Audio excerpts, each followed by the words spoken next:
என்னன்னே தெரியாத 14 வயசுல திருமணம், 18 வயசுல 2 குழந்தைகளுக்கு தாய். ஆனா அதுக்கப்புறம் அவங்க போராடி ஒரு ஐபிஎஸ் அதிகாரி ஆகிறாங்க, தமிழ்நாட்டை சேர்ந்த ஒரு பெண்மணி. அவங்கள பத்தின சக்சஸ் ஸ்டோரி தான் இந்த வீடியோ பதிவில் பார்க்க போறோம். இந்த வீடியோ மேக் பண்றப்ப எனக்கே ரொம்ப இன்ஸ்பைரிங்கா இருந்தது. உங்களுக்கும் அந்த இன்ஸ்பைரிங் இருக்கும் நான் நம்புறேன். ஸோ வீடியோ ஸ்கிப் பண்ணாம முழுமையா பாருங்க. Welcome to our channel 5 Minutes Talk Tamil. நான் உங்கள் அருண்குமார்.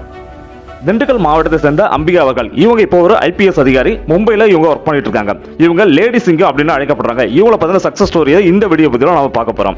இவங்களுக்கு 14 வயசு இருக்கிறப்ப இவங்களுக்கு திருமணம் நடக்குது. ஆக்சுவலா இவங்க 10th கூட முடிக்கல, அதுக்குள்ளேயே இவங்களுக்கு வந்து பள்ளி பருவத்திலேயே இவங்களுக்கு திருமணம் நடத்தி வச்சுறாங்க. 18 வயசுல 2 குழந்தைக்கு தாயாயிடுறாங்க.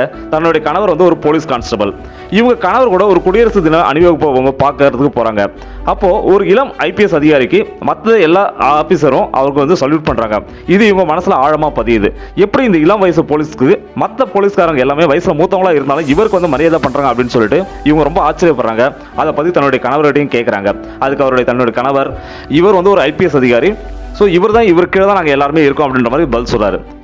இந்த ஒரு தருணம் தான் தனக்கும் ஐபிஎஸ் அதிகாரி ஆகணும் அப்படின்ற ஒரு ஆசை அவங்க ஆழ் மனசுல வேறுன்றது. இதை பத்தி தன்னுடைய கணவர்கிட்ட கேட்கறாங்க. அவரும் சரின்னு சொல்றாரு. ஆனா ஐபிஎஸ் அதிகாரி ஆகணும் என்ன பண்ணணும்ன்றத கேட்கறாங்க. யூபிஎஸ்சி எக்ஸாம் ஃபர்ஸ்ட் நம்ம எழுதணும், அந்த எக்ஸாம்ல பாஸ் பண்ணாதான் நம்ம ஆக முடியும்னு சொல்றாரு. ஆனா யூபிஎஸ்சி எக்ஸாம் எப்படி எழுதுறது அப்படின்ற மாதிரி கேட்கறாங்க. அதுக்கு ஃபர்ஸ்ட் எலிஜிபிள் ஆகணும். என்னென்ன குவாலிஃபிகேஷனா 10th முடிச்சிருக்கணும், அதுக்கப்புறம் 12th முடிச்சிருக்கணும், அதுக்கப்புறம் ஒரு டிகிரியாச்சும் முடிச்சிருக்கணும். ஸோ இதெல்லாம் நம்ம கிட்ட குவாலிஃபிகேஷன் இருந்தால் தான் யூபிஎஸ்சி எக்ஸாம் எழுதுறதுக்கு நம்ம எலிஜிபிள் அப்படின்னு சொல்றாரு. ஆனா அம்பிகா அவங்க 10th கூட முடிக்கவே இல்லை. இந்த ஒரு உண்மை அவங்களை பயமுறுத்தல. அவங்க கணவர்கிட்ட கேட்டு அவங்க ஒரு பிரைவேட் இன்ஸ்டிடியூட்ல சேர்ந்து 10th ஃபர்ஸ்ட் கிளியர் பண்றாங்க. அடுத்து 12th கிளியர் பண்றாங்க.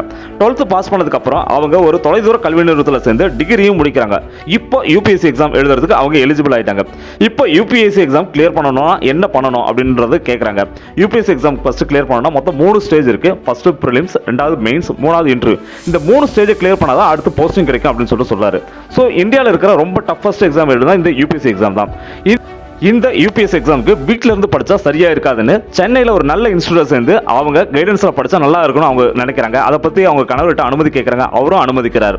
அவங்களும் அந்த பிரைவேட் இன்ஸ்டிடியூட்ல சேர்ந்து படிக்க ஆரம்பிக்கிறாங்க. 2004 முதல் முறையா அவங்க பிரிலிம்ஸ் எழுதுறாங்க. அந்த பிரிலிம்ஸ்ல அவங்க தோல்வி அடைஞ்சிடறாங்க.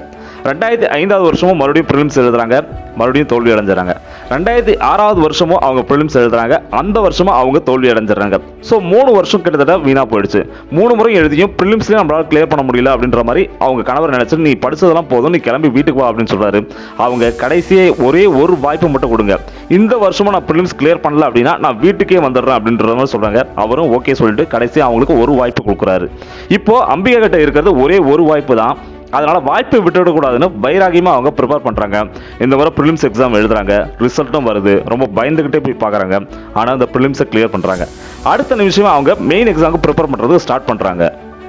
மெயின் எக்ஸாமும் வருது. அந்த எக்ஸாமையும் அவங்க நல்லபடியாக அட்டன் பண்றாங்க. அந்த எக்ஸாம் நல்லா கிளியர் பண்றாங்க. அடுத்தது இன்டர்வியூ ரொம்ப கஷ்டம். ஏன்னா பிரிலிம்ஸ்லையும் பாஸ் பண்ணி மெயின்லையும் பாஸ் பண்ணி இன்டர்வியூல ஃபெயில் ஆனவங்க நிறைய பேர் இருக்காங்க. ஸோ அந்த இன்டர்வியூக்காக அவங்க ப்ரிப்பேர் பண்ணிட்டு அவங்க டெல்லி போறாங்க. இன்டர்வியூல கலந்துக்கிறாங்க. இன்டர்வியூலையும் அவங்க கேட்குற கேள்விக்கு நல்லா போல்டாக தெளிவாக பதில் சொல்றாங்க. நல்லா கான்ஃபிடண்டாகவே பதில் சொல்றாங்க. ஃபைனலாக ரிசல்ட்டும் வருது. அதில் அவங்க அகில இந்திய லெவலில் நடக்கிற இந்த எக்ஸாமில் கிட்டத்தட்ட பல லட்சம் பேர் எழுதுறாங்க. இந்த எக்ஸாம்லேயே அவங்க பாஸ் பண்ணிடுறாங்க.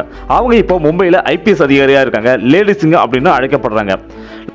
நாம ஏதாவது சின்ன சின்ன விஷயங்களை தோல்வி சந்திச்சோம் அப்படின்னா அந்த பழியை நாம ஏத்துக்காம பிறர் மீது சுமத்துறோம். நீங்க இல்ல பழி சொல்றதுக்கு ஏதாவது காரணம் கிடைக்கல அப்படின்னா சூழ்நிலை குறை சொல்றோம், அல்லது நம்மளுடைய பொருளாதார பின்னணியை பத்தி குறை சொல்றோம், அல்லது வளர்ப்பை பத்தி குறை சொல்றோம். இங்கதான் அம்பிகா அவர்களுடைய சிறப்பு. தன் குழந்தை பருவத்தில் திருமணம், 18 வயசுல 2 குழந்தைக்கு தாய். இதுல தன்னுடைய பெற்றோரையோ விதியையோ அவங்க குறை சொல்லல.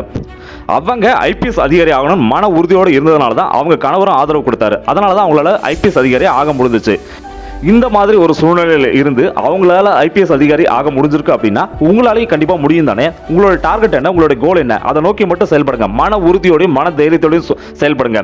இங்க சூழ்நிலையோ பெற்றோரையோ அல்லது பொருளாதார பின்னணியை பத்தி குறை சொல்லிக்கிட்டே இருக்காதீங்க. ஸோ மற்றவங்க மீது பழிய சொல்றதும் சூழ்நிலை மீது குறை சொல்றதும் இது நமக்கு நாமளே போட்டிருக்க ஒரு முட்டுக்கட்டை அல்லது நமக்கு நாமே போட்டிருக்க ஒரு பின்னடைவு தான். அதை முதல்ல தெளிவாக புரிஞ்சுக்குங்க. இந்த ஒரு ஸ்டோரி உங்களுக்கு ஒரு உத்வேகத்தை கொடுத்துருக்கோம் நான் நம்புறேன். மீண்டும் அடுத்த ஒரு சக்சஸ் ஸ்டோரியில சந்திக்கலாம். நன்றி.